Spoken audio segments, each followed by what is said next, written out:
Thanks for tuning in. Here we have Max from College of Charleston. There he sails on the varsity sailing team. So he came back this week because there was a hurricane, but also to sail with us and then give us a little bit of advice. So Max, what advice would you give to people who are really interested in sailing in college coming from our program? Coming from Colorado, I think the biggest thing is really just not to get discouraged. It's pretty easy, not only with the weather, but there's not a lot of competition, there's not a lot of great boats, not a lot of great programs to compete with.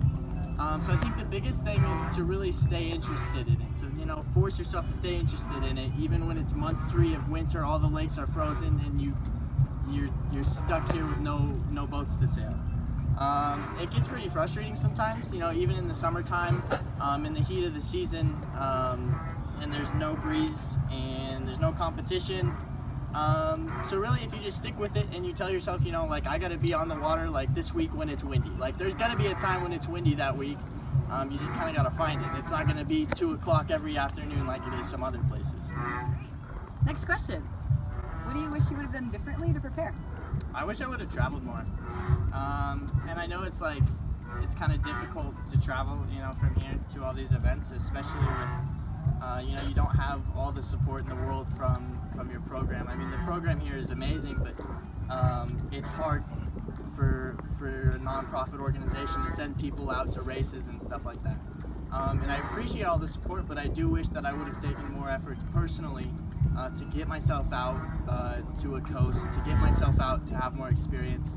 Because I think at the end of the day, that's what's really gonna give you an edge and help you grow as a sailor, is to get more experience than what we have here. So were there any surprises about what being on a collegiate sailing team is like? Well, I was surprised I made it.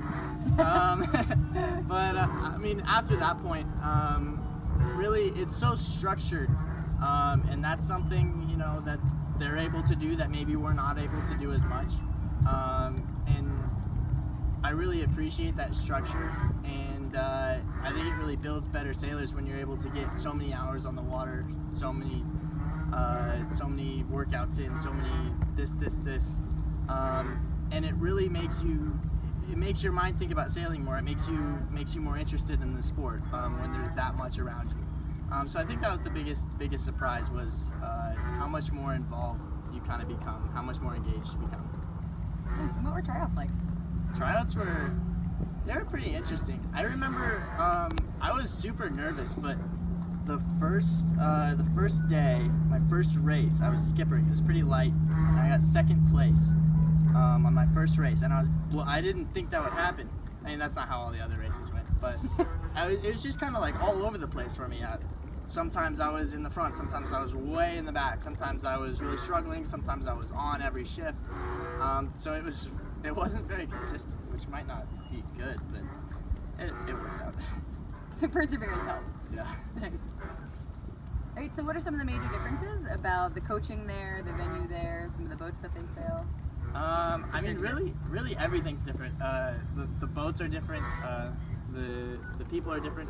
I think the biggest difference from here to there, as far as what practice is like, is the amount of boats. I mean, you're sitting there on a drill with 20 other boats, and it's hard to get that one-on-one time with coaches. So you really kind of go out of your way to, if you need to get better at something, it's kind of up to you to do that. And I think that's good. That's good for growth in the sport. It's good to realize that about yourself, and it teaches you a lot about yourself. Okay, so what were some of the most important lessons that you've learned in your first couple of months sailing on a varsity sailing team at college? I think when you get to that level, it becomes much more of a mental sport than a physical sport. Like, yeah, that's important to keep up on, and that's important to think about. But at that point, everybody's maneuvers are the same. Everybody has pretty much the same boat speed. They all know how to set up the boat well. They all know, how to go upwind fast. But it just boils down to that 10% of the sport, or arguably a lot more of the sport, that is in your head, and how you're thinking about where the wind's coming from, what the current's doing, etc. It becomes a lot more of a dynamic thing instead of kind of a straightforward, get to the mark as fast as you can. There's a lot more to play with when you really think about it. So you mentioned current. What's it like sailing in current? Because clearly we don't have any of that. None of that here. Probably need some. But been quite the learning curve, but you know, it's good for me. It'll put me in last place more often than not, but slowly but surely that's changing. It's just another kind of aspect to play around with, and it's something that wins you races, it's something that loses you races, but and that's another reason that like traveling's so important, because you know, if you sail here all your life and then you go somewhere like that, it's like you don't want it to be Brand new. totally hit you off guard. Yeah, definitely. Great. So how is it sailing against teammates who have been, you know, sailing on the coast all their lives? You know, at first it was pretty intimidating, but by now, you know, we're a month or two in, and it doesn't feel all that different. I think the biggest thing is there's a lot of little things that are kind of universal out, like especially like on the East Coast where a lot of people are from. Like just the littlest things, like the way you switch sheets, the way you move your body, that are unique to that coast or like everybody over there who sails there. And it's just like picking up on those things and learning from those things has been kind of the most interesting for me and the biggest room for growth for me. So, how do you like FJs? I really like FJs. FJs are cool. We don't really have them here. So the first time I sailed on an FJ was like Tuesday night racing at the club there. I had a week between like orientation ended and tryouts started, and I was like, I've never sailed an FJ. I gotta do as much FJ sailing as I can fit in here. So I sailed on an FJ that Tuesday night, and it actually wasn't that bad. I kind of like them. They're a little snappier, and it's all the same really when it boils down. Great. So fall's mostly fleet racing, but in the spring you guys get to start team racing. How do you feel about that? You know, team racing is one of those things that I've never gotten a whole lot of exposure to, and I think everyone here can kind of agree with that. But it's something definitely, you know, over the next 4 years that I'd like to kind of put myself into, and I think it's something that I can take advantage of as a sailor and really start thinking about those ideas behind team racing and just grow from it. Because like you were saying, the bar's set pretty high, and everybody should have those skills, and talk about being even more automatic, where it's like your boat handling shouldn't even be an issue. It's just like everything is focused on team racing instead. All right, so Max, is there anything else that you'd like to tell us? Really? I mean, I think there's a lot of people here, especially the younger kids, who are doing Opti stuff now, which is something new to the state, really.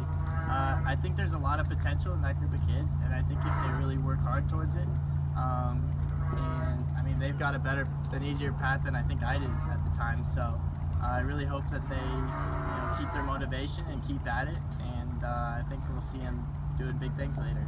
Nice. Well, thanks so much for coming back this weekend. Hope your dorm opens up so that you can get back to school. So yeah, thanks for tuning in, and that's it.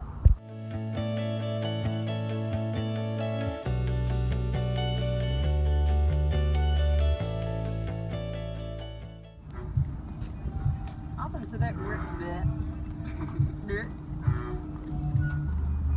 great, Max. So is there anything else that you just like to impart your wisdom? Anything else you want to impart your wisdom about? Why is it so hard? That's fine. All right, guys. Thanks for tuning in. Here we've got Max back from Community Sailing of Charleston. What are some of the... Shake so much. Stop shaking. I'm trying. That's gonna go. Could I sit down?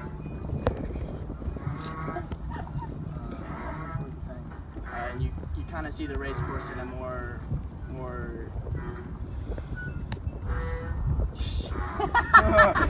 You were so there. That was good. What if we shake too?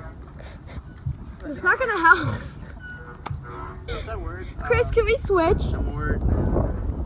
Yeah, if you want to. That hard to not shake it. The camera suddenly shifts 3 feet up. Yeah, hold it a little lower. Sorry. It looks like an eyes. That's hysterical. Flip it over. My eye reflects. No, Don't flip look it at over. it. Look at it. There's Does like it look 2 like eyes and a a big mouth? mouth. All right. I'm ready.